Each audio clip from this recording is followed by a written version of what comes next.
Assalamualaikum warahmatullahi wabarakatuh. Saya Yudi Pramuko, tukang donat dari Parung Youtuber, tertua di semesta. Alhamdulillah, wassalatu wassalamu ala rasulillah. Saya mau bicara tentang ini ya, era Jokowi itu banyak maling-maling ya pejabatnya. Akan saya buktikan ya. Ini baru sholat subuh, bentar lagi kita pakai 10 menit ya untuk ya habis ini kita jualan bubur ayam. Kira jam berapa ini? Jam 5:15. Jadi ada misalnya yang paling besar adalah pertama ya distorsi kekuasaan ya di MK sehingga melahirkan distorsi. Itu apa sih? Distorsi itu perubahan apa? Pemutarbalikan fakta atau perubahan peraturan yang menguntungkan diri sendiri ya, sehingga Gibran itu menjadi calon wakil presiden dan sekarang dia jadi presiden. Itu membuat saya muak yang ngelihatnya itu setiap hari. Ya, ini yang paling besar itu semua kejahatan konstitusi. Mahkamah peraturan nomor 90 ya tahun 2023 hari Senin 16 Oktober itu tidak pernah saya lupakan, karena kalau dengan kekuasaan itu yang didapat dengan cara yang licik seperti itu ya kan, sehingga dia tadi yang karena umurnya kurang sekarang jadi bisa menjadi calon presiden karena diubah oleh pamannya Anwar Usman yang terbukti melakukan pelanggaran berat kan, setelah disidang di Mahkamah Mahkamah Kehormatan Mahkamah Konstitusi dan dipecat dia sebagai ketua ya karena perbuatannya itu melakukan kejahatan konstitusi yang menguntungkan ponakannya kan. Nah, kalau orang sudah punya kekuasaan, dia bisa mendapatkan fasilitas, mendapatkan gaji, mendapatkan akses yang luas ya, bisa menguasai sumber-sumber daya ekonomi dan politik yang lebih besar dibanding orang seperti saya tukang bubur yang nggak punya kekuasaan. Itu bedanya ya, bahayanya orang kalau tidak dikontrol ya penguasa itu. Jadi kekuasaan dicari dengan cara yang licik ya. Itu dan itu banyak yang melakukan itu di zamannya era Jokowi selama 10 tahun ya. Jadi ada apa istilahnya ya, itu membuat dan distorsi kekuasaan itu, penyalahgunaan kekuasaan itu banyak dilakukan ya, dan rakyat nggak bisa mengontrol karena biasanya pejabat itu kan bekerjanya juga diam-diam. Hanya dengan HP, hanya dengan tanda tangan itu melakukan satu kebijakan atau perubahan kebijakan politik ya. Apalagi impor itu, semua diimpor dari beras, gula, tepung, kedelai itu semua diimpor, dan itu kan pejabat berkolusi. Berkolusi itu maksudnya bekerja sama dengan pedagang atau importir atau kartel pengusaha impor itu ya, dan dia dapat komisi. Kenapa? Ya itu karena dia melakukan distorsi, menyalahgunakan kekuasaan itu. Kekuasaan dipakai itu bukan untuk kepentingan orang banyak, tapi untuk kepentingan dirinya ya, dan kelompok kecilnya. Dan itu yang terjadi di zaman era Jokowi. Siapa yang mengontrol? Nggak ada. Karena partai-partai 80% dikuasai oleh Jokowi, dan partai-partai mendapatkan juga ya keuntungan politik dan ekonomi karena bergabung dan kekuasaan kan.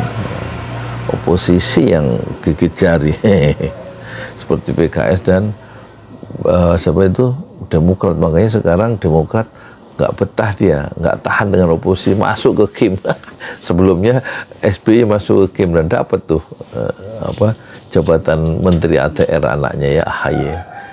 Yang kasihan adalah PKS yang nggak dapat apa-apa. Calonnya kalah di Jawa Barat, calonnya kalah di DKI karena dia meninggalkan Anies. Anak-anaknya Anies marah, jadi nggak dukung PKS ya. Dicap Ridwan Kamil keok di Jakarta ya kan. Terus kemudian Syaihu keok di Jawa Barat. Sekarang Mardhani kemarin bilang kalau bisa Anies gak usah bikin partai. Maksudnya supaya Anies kembali ke PKS ya, lihat-lihat dulu PKS yang sudah berubah ya. Ya karena kekuasaan itu akhirnya PKS juga bisa berubah ya. Dan kemudian kita lihat terjadi kebocoran-kebocoran ya. Pejabat-pejabat yang bikin lubang-lubang kebocoran anggaran itu. Infrastruktur yang banyak itu bendungan, bandara, jalan-jalan. Emangnya bersih dari maling-maling ya kan? Siapa yang bisa menjamin? Paling kebocorannya mungkin 30% ya. Malah bandara Kertajati itu mangkrak tuh, udah habis 5 triliun ada. Sekarang IKN tuh potensi mangkrak itu katanya perawatannya aja 1 triliun tuh. Coba itu, ya kan? Nggak tahu lah. Jadi di IKN tuh emang bersih dari kebocoran, ya kan? Kita lihat jalan tol yang kemarin ditangkap tuh di dalam kota di jalan CBS tuh bocor ya, tangkap koruptor itu. Jadi banyak maling-maling ya di zaman era kemarin 10 tahun itu. Apa Mi? Masuk Mi? Apa? Ambilin kerupuknya. Si.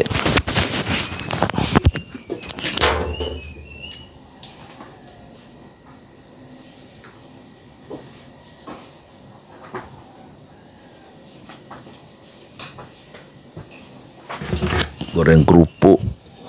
Kalau dia ke situ masuk nggak pakai kerudungan istriku. Nah sekarang jadi proyek-proyek infrastruktur yang katanya di mana-mana jalan-jalan tol itu siapa yang ngawasi gitu? Ya tentu menterinya juga lah, menterinya dan pejabat-pejabat terkait ya senyum-senyum aja ya kan. Sekarang yang dihajar Jokowi, mereka pembantu-pembantunya juga dapat juga ya yang terkait itu ya maling-maling itu mana ada yang ngaku ya nggak. Jadi kemudian belum lagi bansos ya. Si Oneng itu, si Rieke Diah Pitaloka mempertanyakan datanya itu mana yang valid, ada 50 juta keluarga penerima bansos. Jadi nggak tepat sasaran, terpaksa harus dikeluarkan juga karena permintaan pemerintah.